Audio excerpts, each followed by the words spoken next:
네, 저희가 이제 에스더서를 이번 주에 보는 차례인데요.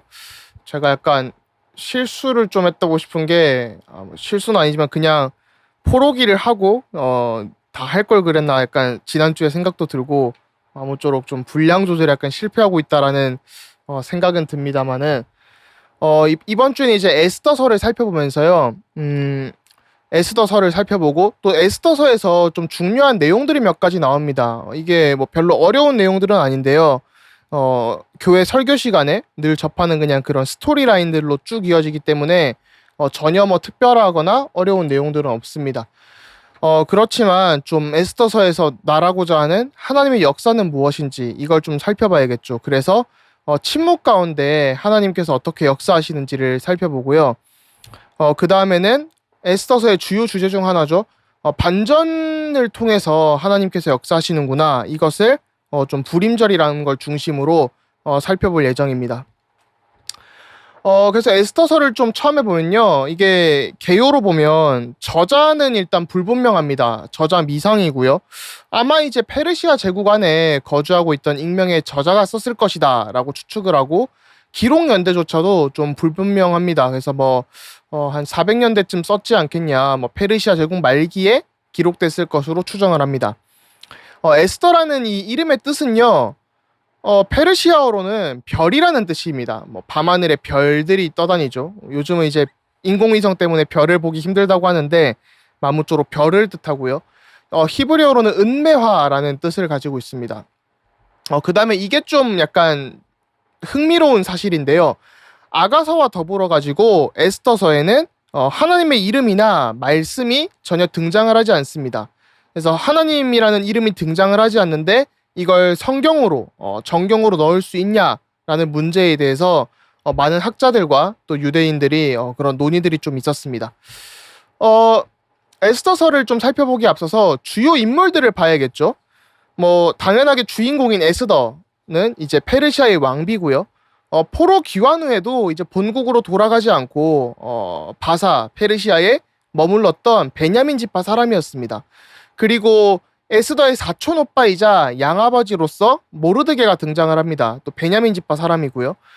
여기서 이제 보시면 이 베냐민 지파 이런 걸 통해서 어떤 사울 왕과의 접점이나 어떤 이스라엘 전체 족보 속에서 저자가 어떤 의미를 전달하려고 한다라는 게 좀 추측이 되죠. 이 부분이 이제 좀 뒤에서 설명이 됩니다. 그 다음에는 하만이라는 좀 이제 나쁜 이 악이 나와요. 좀 나쁜 역할을 하는 사람들. 그래서 바사 페르시아 제국의 총리 대신이었고요. 이제 자기는 어떻게 좀 사회적으로 높은 이 지위에 있는데 내가 이 나라에서 어마어마한 사람인데 아니 전에 저 포로로 있던 저 이 모르드게가 문지기에 불과한데 인사를 안 하니까 그러니까 절하기를 거부하자 유대 민족을 이렇게 멸절해야겠다라는 생각을 가지고 이제 이 멸절을 하려고 계획을 합니다. 그 다음에 이 왕이 등장을 해요. 아하수에로 왕이죠. 이 크세르크세스라고 하는데 영어로는 절시스라고 합니다. 그래서 이렇게 등장을 하게 되는데 이 주전 486년부터 464년에 바사 페르시아 제국을 통치했던 왕입니다. 에스더서가 뭐 아까 좀 특이한 점들이 있다고 했잖아요. 뭐 아가서와 더불어서 에스더서는 하나님의 이름이나 말씀이 등장하지 않는다거나 그런 일들이 있는 좀 특징들이 있는데요. 룻기랑 조금 유사한 점도 있습니다. 룻기랑 유사한 점으로는 구약에서 이 성경을 쭉 자세히 보시면 여성의 이름으로 등장을 하는 성경이 룻기랑 에스더밖에 없어요. 특히 구약에서 그렇죠. 그러면서 이 우연을 가장한 필연이 여러 번 등장을 합니다. 우연히 뭐 갑자기 어떤 일이 닥치는데 그게 하나님께서 섭리로 이루어 가시는 일들을 볼 수 있도록 그런 좀 문학적 장치들이 있습니다. 그래서 그런 면으로 볼 때 문학성이 또 굉장히 뛰어나고요. 그 다음에 이제 여성의 용기와 헌신을 통해서 하나님의 구원 역사가 이루어지고 드러나고 지속되어지는 것을 볼 수 있습니다. 그 다음에 또 한 가지 좀 유사한 점은 룻은 이제 이스라엘에 살아가는 이방 여인이었잖아요. 이방인이 이스라엘 땅에 와서 거주를 하고 있었는데 에스더는 이방 땅에서 살아가는 이스라엘 여인을 이렇게 하면서 어떤 좀 차이점과 공통점들과 어떤 유사점들을 이렇게 보여주고 있습니다. 그러면 이제 에스더서의 스토리를 좀 전체적으로 한번 알아보셔야겠죠. 뭐 너무 잘 아시는 얘기지만 첫 번째로 이제 서론에 와스디 왕후가 폐위가 됩니다. 그 뒤에 왕의 간택을 통해서 에스더가 왕후가 돼요. 굉장히 미모가 출중했다는 얘기가 있죠. 그래서 에스더가 왕후가 되고 이 모르드게가 아까 이 그 왕을 살해하려는 음모를 우연히 듣고 알려주게 돼요. 그리고 하만이 모든 유다 사람들을 죽이려는 음모를 가지게 되는 것이죠. 그러면서 모르드게랑 에스더가 저기 왕도 죽이고 또 우리 민족들도 이렇게 다 죽이게 된다. 이렇게 하면서 우리 민족을 구원하려는 계획을 세우게 됩니다. 그 다음에 왕이 불시에 찾아온 에스더를 맞이하고 에스더가 하만의 음모를 밝히려고 이렇게 준비를 하게 되죠. 그 다음에 하만이 모르드게를 이제 저 유대인 민족을 없애야겠다 해가지고 이 높은 나무를 세우고 모르드게를 매달아야겠다라고 합니다. 그런데 오히려 이 준비했던 계획을 통해서 모르드게는 존귀하게 되고 하만은 굴욕을 당하면서 에스더의 폭로로 이제 하만이 나무에 매달리게 되는 것이죠. 그 에스더가 이제 잔치를 열면서 그러잖아요. 왕을 불러놓고 첫 번째 불렀을 때는 내가 아끼는 왕후가 불렀는데 아무 얘기를 안 하니까 이 무슨 일이냐 할 때 두 번째 잔치에 이렇게 하면서 그때 하만도 같이 오게 되면서 우리 민족을 이렇게 유대 민족을 멸하려는 세력들이 있다. 근데 나도 유대인이다. 이렇게 하면서 그 누구냐라고 했을 때 하만이다 해가지고 하만이 결국 나무에 매달리게 되죠. 뭐 이때 이제 뭐 에스더가 있는데 에스더의 침실에 이 하만이 발을 붙잡고 막 구걸을 하고 매달리는 것을 아하수에로 왕이 우연히 들어오면서 보면서 막 심호흡을 하면서 열받은 상태로 들어왔는데 그러고 있으니까 이 겁탈하려는 거 아니냐라는 오해를 또 해가지고 이 아하수에로 왕이 저 하만을 이제 나무에 매달게 되는 사건들이 벌어지죠. 그 다음에 이제 좀 평화가 찾아오면서 유다 사람들의 자기 방어에 대한 이제 왕의 조사가 반포가 되고요. 또 유다 사람들이 이 하만의 집을 포함해서 자기 대적들을 모두 죽이게 되고 그 이후에 이제 유대교의 불임절이라는 것이 이렇게 제정이 되게 됩니다. 그 다음에 모르드게가 이렇게 통치하게 되는 상황들이 벌어지죠.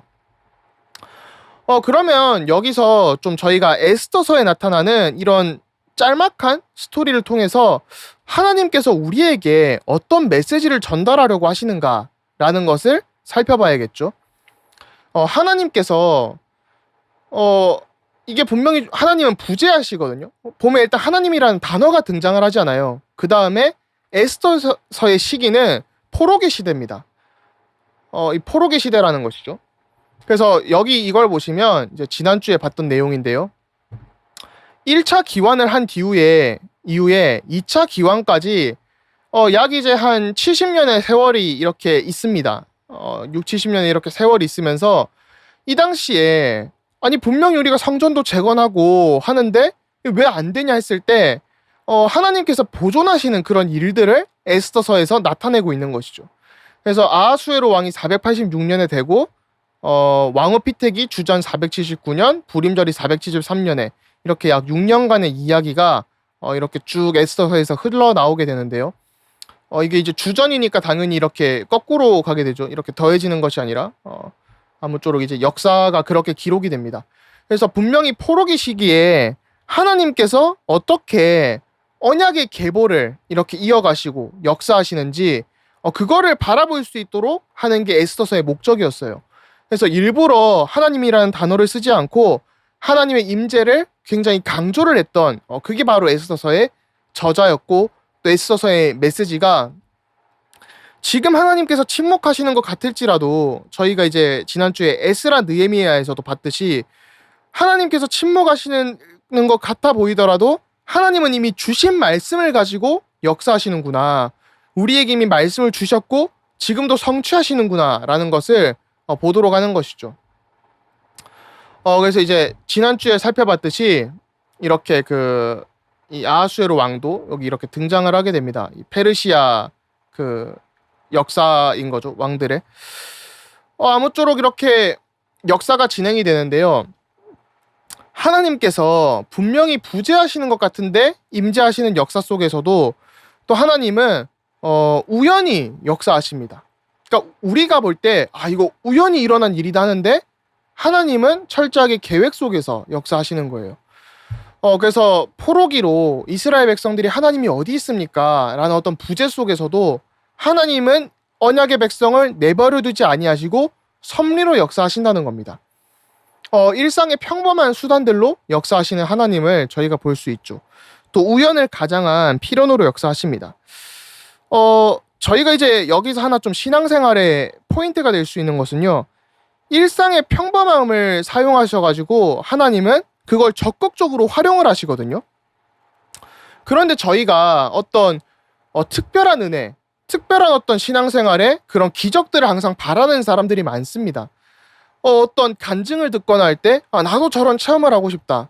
나도 저런 역사를 경험하고 싶다. 이게 너무 기준이 되어져 있는 것이죠.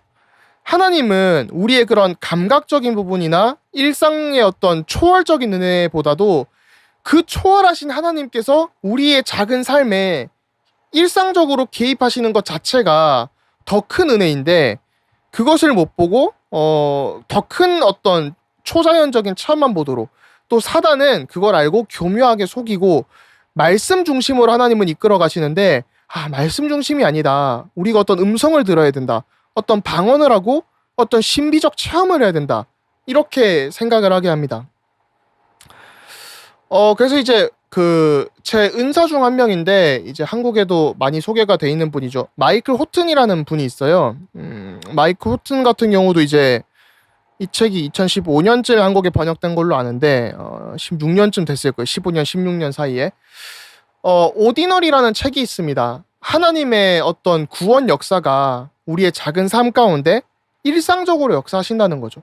그러니까 이 책에서 말하는 바는 우리가 어떤 너무나도 슈퍼 히어로적인 그런 신앙생활을 기대하면서 살고 있다. 우리가 어떤 신앙생활을 할 때 하나님께서 어떻게 초자연적으로 역사하시고 내가 이번 주에 말씀 잡고 이렇게 기도했더니 하나님께서 어마어마한 응답들을 하셨다.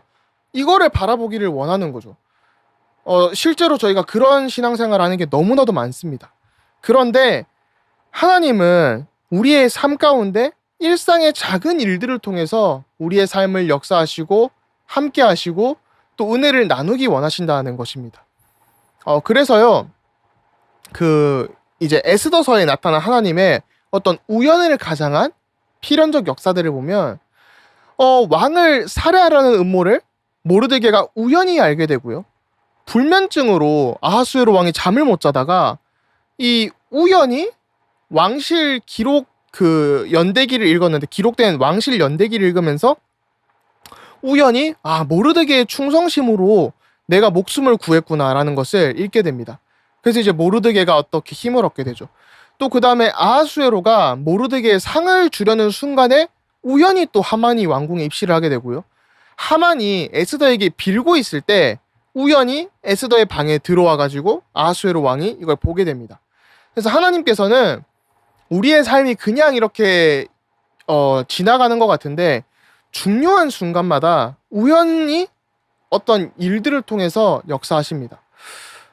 저희도 이제 룻기를 볼 때 그걸 많이 봤었죠. 이제 룻이 그냥 갔는데 우연히 그 밭이 보아스의 밭이었고 또 이게 보아스가 또 알고 보니 우연히 뭐 이 기업 물을 자였고 뭐 그런 일들이 있었잖아요. 그런 것처럼 하나님은 우리의 삶 가운데 작은 사건들을 통해서 섭리로 이렇게 역사하신다는 것을 저희가 볼 수 있습니다. 그 다음에는요. 이거 그냥 올려두는 게 낫겠네요. 모르드게와 이제 이 하만이 굉장히 좀 이스라엘 백성과 이 하만이 중요한 이런 구원 역사에서 역할을 있습니다.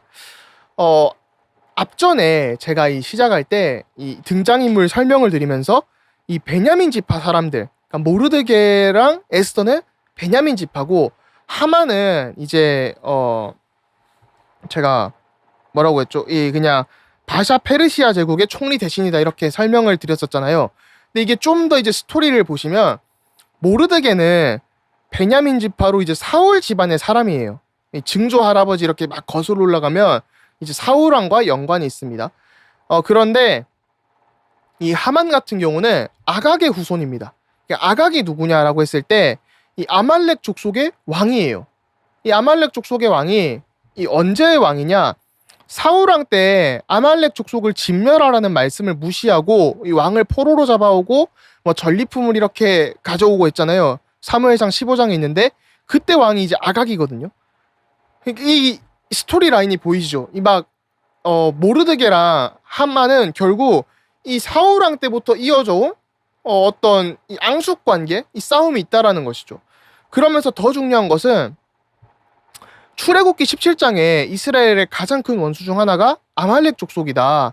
그러니까 이스라엘이 출애굽을 했을 때 가장 먼저 대적하고 그 사람들이 이렇게 어린아이랑 노인들이랑 다 이렇게 나왔는데 이스라엘 백성이 가장 약할 때 공격했던 원수가 바로 아말렉 족속이거든요. 이 알고 보니까 또 결국 같은 뿌리에서 이렇게 흘러나오는 족속들인데 이스라엘 족속들을 공격을 한 거죠. 그래서 하나님께서는 내가 아말렉을 없이하여 천하에서도 기억도 못하게 하리라 라고 출애굽기 17장 14절에 말씀을 주셨었습니다. 이 말씀을 지금도 성취하셨던 거죠. 그 당시에도. 근데 이게 더 올라가면요. 이 여인의 후손의 싸움이 계속 지속되는 거예요. 뱀의 후손과 여인의 후손이 싸움이. 창세기 3장 15절에서 여인의 후손이 뱀의 머리를 상하게 하리라. 저희는 이것이 예수 그리스도를 뜻하는 것을 모든 기독교인들은 알고 있죠. 이게 예수 그리스도를 얘기하는구나. 그런데 이 여인의 후손의 싸움이 아브라함을 통해서 아브라함의 그 족속을 통해서 그 다음에 뭐 다윗 왕의 계보를 통해서 이렇게 올 것이다 이렇게 쭉 내려오잖아요. 그 싸움이 조금씩 선명해지면서 더욱더 드러나는 거예요. 그러니까 이 모르드게와 하만의 어떤 이런 대적 이야기, 유대인과 하만, 이것은 그냥 뭐 한 개인 대 개인의 싸움이 아니라 우리가 끊임없이 영적 싸움을 가지고 이 민족 간의 또 싸움을 가지고 이어져 왔던 그 이야기를 지금 얘기하고 있는 것이죠. 그래서 정말 이게 구원 역사에서 하나님께서 구원을 이루어 가시는구나를 볼 수 있게 됩니다. 그 다음에 또 하나 주목할 점은요. 아무쪼록 딱 보면 이제 그리스도까지 연결이 되는 걸 저희가 알 수 있잖아요. 그 다음에 그 모르드게랑 에스더 이렇게 해가지고 하만 일당을 몰살을 할 때요. 뭐 아들 제가 알기로 10명이 있는데 뭐 몰살하고 할 때 그들의 재산에는 손을 대지 않습니다. 그래서 사울왕 때는 말씀을 무시하고 포로로 잡아오고 전리품에 눈이 멀어가지고 말씀을 준행하지 않았다면 이 모르드게는 철저하게 말씀을 따라가려고 했던 철저하게 진멸을 하려고 했던 그런 사람이었습니다. 그래서 그런 부분들이 굉장히 중요한 이야기로서 이렇게 작용이 되는 것이죠. 그래서 성경 전체로 보면 하나님이라는 단어가 등장하지 않지만 너무나도 중요한 이런 그리스도라는 언약의 주제라던가 영적 흐름, 영적 싸움 이런 것들이 계속해서 등장하는 것이죠. 그 다음에는요, 이 잔치가 나오게 됩니다. 또 중요한 주제로. 여기 잔치가 총 10번이 나와요. 10번이 나오는데, 이제 주로 5가지 주제로 2번씩 반복이 되거든요. 5가지 주제가 2번씩 반복이 되죠. 처음에는 이방인 잔치로 시작을 하는데, 나중에 끝날 때는 이스라엘의 잔치로 끝이 나게 됩니다. 여기서 잔치는요, 히브리어로 미시테라는 단어가 쓰였는데요. 술에 잔뜩 취하는 연애였습니다. 술을 완전 깔아놓고 이렇게 막 마시는 연애였죠. 구약에서 총 55번이 55번이 등장을 하는데 에스더서에서 무려 20번이 등장을 합니다. 그러면서 이 유대인들을 몰살하면서 이 축제 분위기로 가려고 했던 어떤 그 하만의 계획이 그런 피해 잔치가요. 이스라엘의 어떤 승리의 잔치로 완전히 바뀌게 되는 그런 응답들이 임하게 됩니다. 결국 저희가 생각할 수 있는 건 그 부분인 것 같아요. 이 잔치들이 결국 우리의 잔치구나. 그리스도 안에서 우리의 잔치구나. 하만처럼 어떤 우리를 모욕하고 위험에 빠뜨리고 그러는 사람들이 있지만은 사단의 계계가 있고 대적자들의 괴계가 있고 그런 관계들이 있지만 하나님께서는 악을 선으로 바꾸시고 그리스도 안에서 이런 모든 것들이 우리의 잔치가 되게 하시는구나. 우리의 원수들이 자기가 이렇게 어떤 좋은 일을 하려고 깔아둔 판을 우리가 누릴 수 있도록 하나님께서는 하시고 그리스도께서 승리하신 그걸 가지고 우리가 누릴 수 있도록 우리에게 그런 하나님 자녀의 신분과 권세와 특권과 특혜를 주셨구나라는 것입니다. 그 다음에 이제 좀 끝으로 살펴보면요, 불임절이 등장을 합니다. 이 불임절이 뭐냐면요, 이 고대 근동에 이 푸르라는 단어가 있어요. 그러니까 주사위를 푸르라고 하는데 이 주사위를 굴려가지고 여기서 나오는 걸 가지고 이 날을 뽑아서 이 이스라엘 백성을 멸해야겠다라고 하만이 이렇게 했던 거죠. 그래서 고대 근동의 어떤 제비 뽑는 날과 연관이 있었는데요. 그래서 이 불임절은 푸르에서 온 겁니다. 그래서 푸르가 이제 복수형으로 바뀌고 정확히 기억이 안 나는데 소유격인가? 잠시만요. 아무튼 이 바뀌게 되면 이 불임절이 됩니다. 아무튼 제가 이게 히브리어 이런 걸 다 영어로 배워가지고 굉장히 할 때 뭔가 막 머리가 굉장히 어지러워요. 뭔가 이게 한국말로 뭐라고 해야 되지?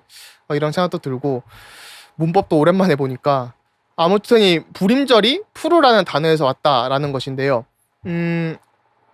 이 극적인 반전이 이렇게 임했잖아요. 원수들이 이스라엘을 이렇게 멸하려고 했는데 이스라엘에게 축제가 된 것처럼 이런 극적인 반전으로 구원을 우리가 얻었다는 거죠.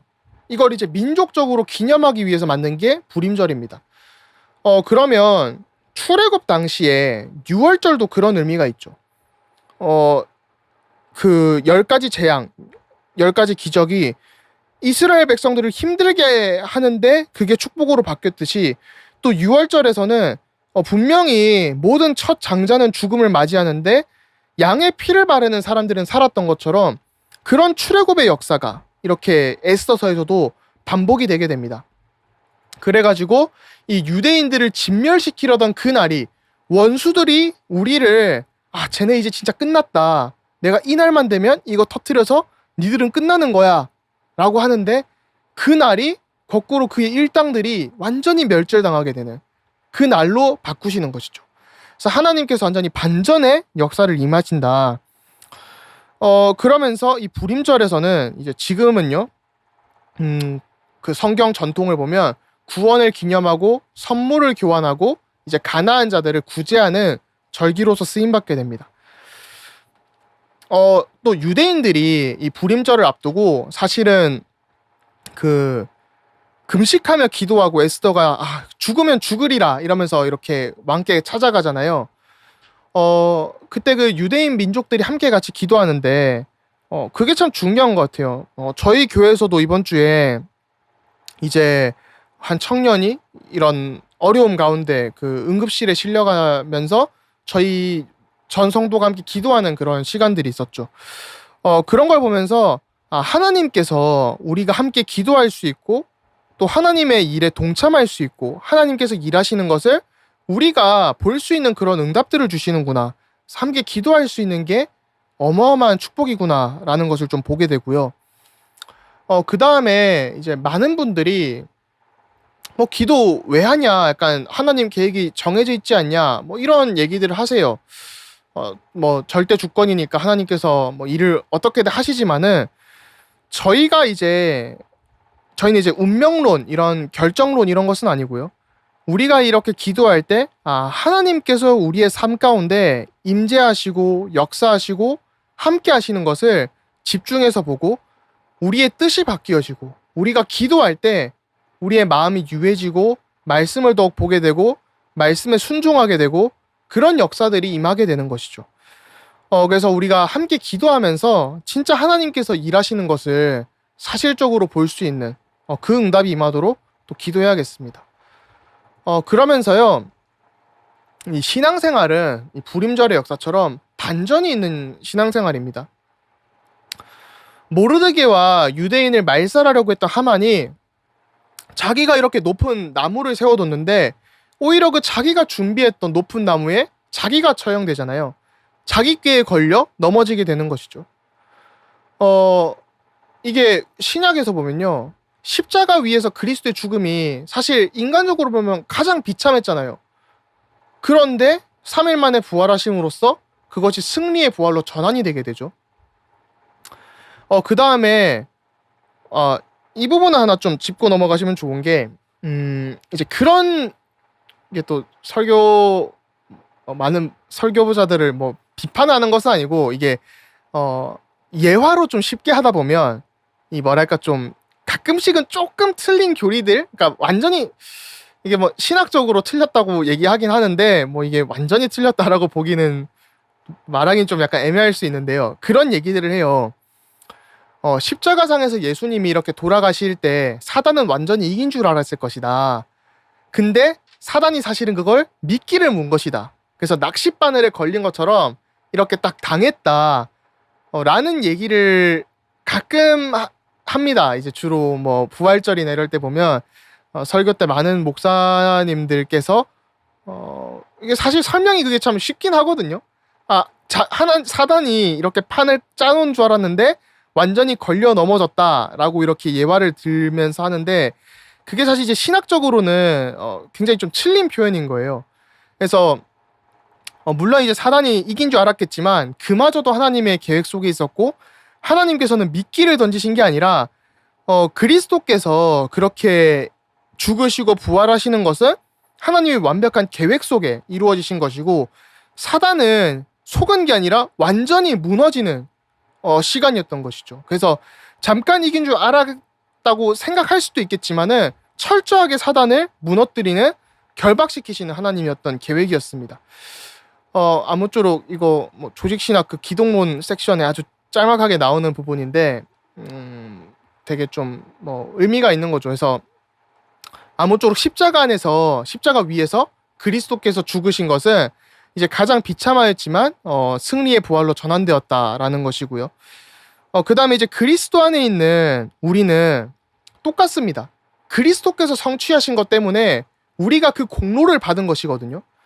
안 그래도 제가 이번 주에 이거 글 하나 쓰고 있었는데 한번 잘 이쁘게 다져봐야겠다라는 생각이 듭니다. 아무쪼록 이제 그리스도 안에 있는 우리는 우리의 죄에 대해서 죽고 그리스도 안에서 그리스도께서 얻으신 것, 이루신 것을 가지고 살아가는 것입니다.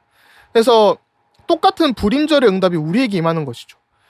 우리의 신앙생활이 전에는 옛사람은 죄에 대해서 죄가 우리의 마음을 주장하고 회개하지 못하고 은혜 가운데 거하지 못하고 사단의 함정 틀 올무에 빠져 살아갔다면 이제는 그리스도 안에서 진짜 우리가 그리스도로 인하여 그리스도를 통하여서 그런 은혜들을 누리면서 풍성한 은혜 가운데 살아갈 수 있다라는 것입니다.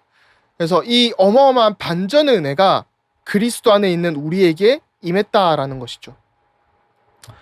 그러면 결론적으로요. 에스더서를 좀 한마디로 요약하면 무엇이냐 했을 때 하나님께서는 보이지 않는 손으로 우리와 함께 하시면서 하나님의 자녀를 붙들고 계신다라는 것입니다. 우리가 볼 때 하나님께서 침묵하시는 것 같아도 하나님은 말씀을 가지고 하나님의 자녀를 붙드시고 인도하시고 역사하시는 것이죠. 그래서 제가 알기로 R.C. 스프롤 박사님의 책 중에 보이지 않는 손이라는 책이 있어요. 보이지 않는 손. 한번 좀 읽어보시면 되게 또 도움이 될 것 같다라는 생각이 들고요. 좀 적용으로 한번 생각해 보실 점은 일상생활 가운데 나도 인지하지 못했던 일들 가운데 하나님께서 어떻게 섭리를 하시나, 어떻게 나와 함께 일상생활 가운데 하시나, 이것을 한번 좀 특히 사건이 왔을 때 더욱더 누려보시면서 악을 선으로 바꾸시고 그 악 뒤에도 우리의 일 뒤에, 사건 뒤에 하나님의 계획이 있구나. 그것이 실제적으로 묵상되어지는 한 주간이 되셨으면 합니다. 네, 그러면 다음 주에 이제 되게 많은 분들이 좋아하실 수 있는 성경이죠. 시가소로 이제 좀 넘어가면서 하나님의 은혜와 또 지혜들을 한번 살펴보는 시간을 가지도록 하겠습니다. 네, 그러면 다음 주에 뵙도록 하겠습니다. 네, 감사합니다.